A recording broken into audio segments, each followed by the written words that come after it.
Hello everybody and welcome to the War Room. This one is for the UFC 285 co-main event for the women's flyweight title. Valentina Shevchenko defending her belt again against Alexa Grasso this time. Now, an interesting fight. Initially, I'd counted out Alexa Grasso almost entirely, and I still do lean towards Shevchenko because I feel like she's very smart, she's very embedded as a champion, which is something that's often overlooked. It's very difficult to dislodge a champion that's solidified themselves in that position. They're used to the championship status and the 5 rounds and the money, etc. All of the things that come with being a champion makes it easier to be a champion, if that makes sense. So that's something that we have to take into account on the side of Shevchenko. But on the other side, Alexa Grasso, she's determined. She's on a win streak. I feel like she's in the right weight class now, so she's not struggling to make weight. There are a lot of good things that point towards this fight being a really, really interesting test for Shevchenko. Before we go any further, this show is brought to you by our friends over at Factor, America's #1 ready-to-eat meal kit. This will save you all of the preparation, all of the chopping and cleaning and everything that comes with meal prep. It will keep you on your diet so you can reach your fitness and your nutrition goals, whatever they are. And of course, it will save you some time and some hassle. Make sure you check these guys out. Factormeals.com/outlawed50. That'll get you 50% off your first box.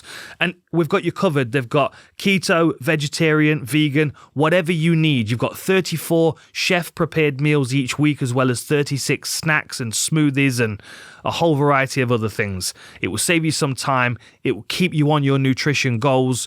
And you'll get a great discount if you use our code /outlawed50 or use the code outlawed50 to get 50% off your first box. Okay, tail of the tape. We've got the defending champion with a record of 23 wins and 3 losses. Alexa Grasso, 15 wins and 3 losses. Both 5'5", both with a 66-inch reach. Now, there's very little in the height and reach statistics, but of course, you look at Shevchenko, we know that she fought at bantamweight, she had success there. This is definitely the right weight class for her. On the other side, you've got Alexa Grasso, who was going down too far, and now she's moved up into the flyweight division. I feel like she's going to be more physical, certainly healthier. I feel like her conditioning is going to be better as well. And the truth is, although she's got 4 stoppages on her record from strikes, she's not stopped anybody with strikes in the UFC. I was just looking at this earlier. Now, she started to pick up submissions. She got the rear naked choke over Joanne Wood. But the last time she stopped someone with strikes was back in 2014 in Invicta. And you've got to wonder whether there's going to be a benefit in her moving up weight to just try and, be a bit more of a physical athlete in there. The impression that I got when she was going down to strawweight is that it was an immense effort for her. And if you're fighting someone who's a strong wrestler like Esparza or Tatiana Suarez, you need all of the energy you can get. This might be the right weight class for her. And with Shevchenko being quite a patient, quite consistently paced fighter, it's not like she's going to be under pressure really early. So Alexa Grasso is going to be able to kind of work her way into this fight a little bit. I expect Shevchenko to be respectful of her hands, and I think she's going to give her some space, probably keep her on the ends of her kicks to start with. That side kick to the midsection, low kicks, of course the high kick that we saw against Jessica Ai will be a real use to her as well. For Alexa Grasso, she's got to get into boxing range, right? And that's why Shevchenko will be respectful of her hands, because in previous fights with Grasso, we've really seen her dominate with boxing. You think about how tight she stands with her guard. She works her way into range with nice, tight, short punches. And if she gets into that range with Shevchenko, where she's worked through the kicking range and she starts landing those punches, then absolutely she can start winning that fight. But then, of course, Shevchenko can shift gears and go into a clinch where she can take the fight to the floor. And this is the other area where I think Alexa Grasso might start to struggle a bit because, Shevchenko's takedowns, though, she's a lot of body lock takedowns, lots of hip throws and trips, easy things to use to destabilize opponent and also land you in strong positions on the floor. And then once Shevchenko finds herself in top position, she works to a dominant crucifix or, a half guard position, whatever she can do to stabilize in top position to strike. And that's where she's going to work from. It might be a case of Alexa Grasso spending the first 10 minutes trying to keep this fight on the feet and staying out of the clinch. And then if she's able to, work her way through those ranges to get into punching range but not into clinch range, Like, is Alexa Grasso going to be able to take Shevchenko down? Probably not. In a scramble, if she attempts to take her down, may she be able to take her back? Perhaps, but it's a big ask. I feel like the best way for her to beat Shevchenko is in the boxing range, but then it's managing the two ranges either side. She doesn't want to be caught on the outside where she's dealing with the kicks of Shevchenko, because we know full well that she's very good at circling people onto a knockout kick.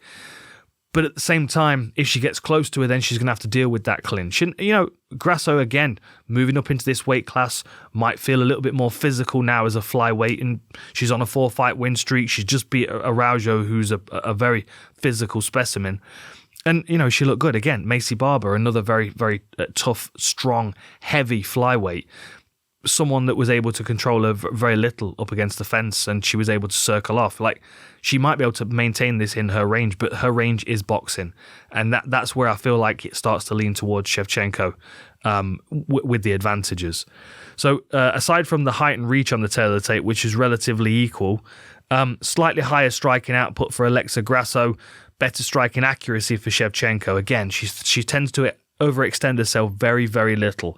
She tends to throw single shots, or a single shot to a single shot to a couple of shots. It's like ones and twos building up. It's not until she feels like she's got an opponent on the back foot that she might start to even pick up the pace. And that's the same on the floor. If she finds a position on the floor where she's able to hold and control, she's not going to be reckless and let the person escape while she's trying to strike. She always makes good decisions in her fights, which is what makes her such a difficult person to beat. And that goes for this weight class or bantamweight as well. Like, the times that she's lost to Nunes, she's always given a good account of herself. Split decision over 5 rounds in that last fight. It takes a very, very skilled individual to better Valentina Shevchenko. And in her last, what we got, 1, 2, 3, 4, 5, 6, 7, 9 wins, 9-fight win streak. She's beaten really, really strong opposition. Santos, of course, in her last fight was a big win. Lauren Murphy was just completely outmatched. Jessica Andrade, of course, someone that is able to steamroll the majority of fighters, couldn't do anything with her. Jennifer Maia, good striker and good grappler, was just shut out for 5 rounds. Chikagian, you know what I mean? It's like we keep moving down this list. Joanna was a really, really good performance back at UFC 231.